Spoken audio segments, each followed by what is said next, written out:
Desktop लेने आए थे और यहाँ पे भैया है नावेद भैया, उन्होंने बहुत अच्छे से हमको समझाया है और हमको बहुत अच्छे से मतलब बहुत सारी चीज़ें समझाई है और ये डेस्कटॉप को बाय करवाने में हमारी मदद करी है। अभी भी आसूस का लैपटॉप लिया है मैंने नाविद भैया से, काफ़ी अच्छा उन्होंने मुझे समझाया, काफ़ी अच्छा एक्सपीरियंस रहा मेरा इनके साथ में। तो थैंक यू नाविद भैया for this laptop and thank you for computer shopping. अच्छा लगा यहाँ पर।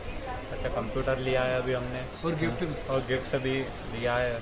नमस्कार, जैसे कि आज मैं लैपटॉप लेने आया हूँ यहाँ पे और स्टडी पर्पज़ के लिए और भी कोई सीखने के लिए, तो मैं भैया के पास आया तो उनने बताया, उनसे मैंने मिनिमम जो स्टूडेंट कर सकता है ले सकता है उस प्राइस में लिया है।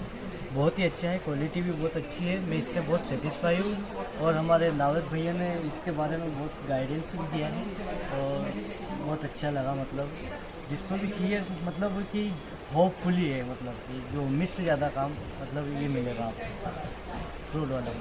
Thank you.